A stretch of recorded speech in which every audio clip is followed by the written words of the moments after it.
Good day mga Lods. So PBA updates regarding dito sa import ng San Miguel Bearmen kung saan nagpalit na nga sila mga Lods.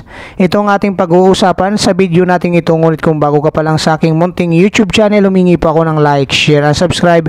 Maraming salamat in advance mga Lods.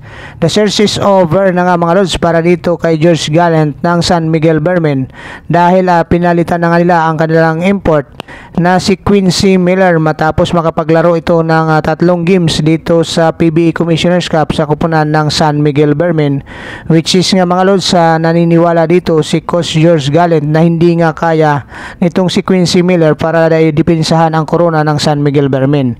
Kaya ayon nga dito sa naging post ng Pilipinas Hopes, breaking news: San Miguel Bearmen brings in Torren Jones as PBA and ESL reinforcement.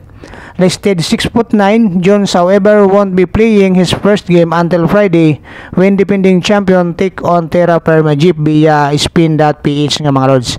Kaya nga mga Lods, ito nung si Torren Jones, ito na yung bagong import ng San Miguel Bearmen by Friday nga mga Lods kalaban ang Terra Firma Jeep, kung saan ito ay 30 years old, 6'9" sentro ang laruan ito mga Lods. At ito nga mga sa Mexico mga Lods, sa Abias de Leon, starting 531 games ang kanyang nalaro. Nag-average siya dito ng 16.3 PPG, 9.4 RPG, 1.6 EPG, 0.8 SPG, at meron siyang 47.4 field goal percentage at 65.9 free throw line, pero mahina siya pagdating sa 3-point shot nga mga Lods. At ito naman mga Lods ang kanyang achievements dito sa Asia, kung saan sa Saudi Arabian League ay naging champion siya year 2018, naging runner up sa regular season noong year 2018, at dito naman sa Taiwanese SBL first team of 2022, Taiwanese SBL 2022 Player of the Week, 4 na beses nga mga Lods. Kaya ito nga mga Lods ang ilan sa mga highlight ng laro nitong si Torren Jones dito sa Mexico nga mga Lods. Ito yung recent na pinaglaruan nga nitong magiging player o magiging import ng San Miguel Bearmen. Kung mapapansin natin dito mga Lods, ay magaling nga ito dumipinsa at mayroon din talagang tira itong si Torren Jones sa mga small jump shot nga niya dito. At ang kagandahan dito nga mga Lods ay masipag itong si Torren Jones, lalong lalo na pagdating sa painted area. At kung mapapansin nga natin mga Lods, medyo mababa yung kanyang porsyento pagdating sa 3-point shot at hindi nga siya gaanong tumitira.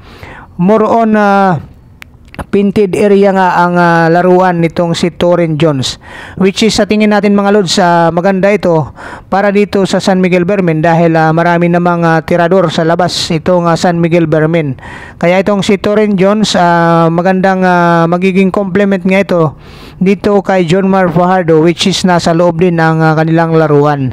Kaya listed 6'9", ito malakas na nga ito pagdating dito sa loob, katulad itong mga kanyang mga highlight kung saan more on dunks nga mga Lods ang kanyang ginagawa dito. At pagdating sa depensa, maganda rin yung pinapakita niya dito mga Lods. Kaya kapansin-pansin natin na wala siyang tinitira dito mga Lods na sa outside.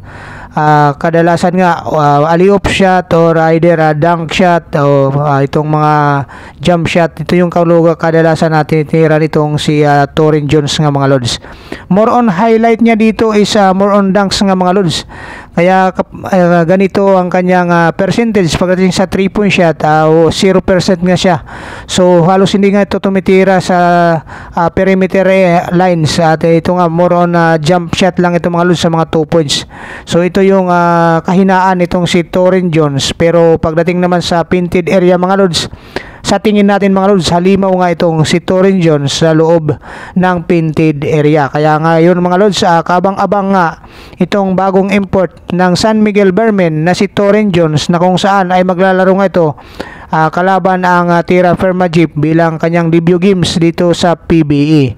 Kaya antabayanan natin mga Lods kung magiging effective nga itong si Torren Jones dito sa San Miguel Bearmen ni Coach George Gallant. Ito na nga ba yung sagot para depensahan ng San Miguel Bermin, may depensa ng San Miguel Bermin ang kanilang corona dito sa PBA Commissioner's Cup. Kaya ngayon mga lods, sa tabayanan natin ang magiging laro ng San Miguel Bermin sa kanilang bagong import na si Torren Jones.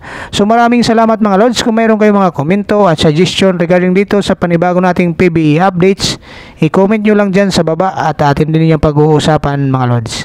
God bless you all. Bye bye.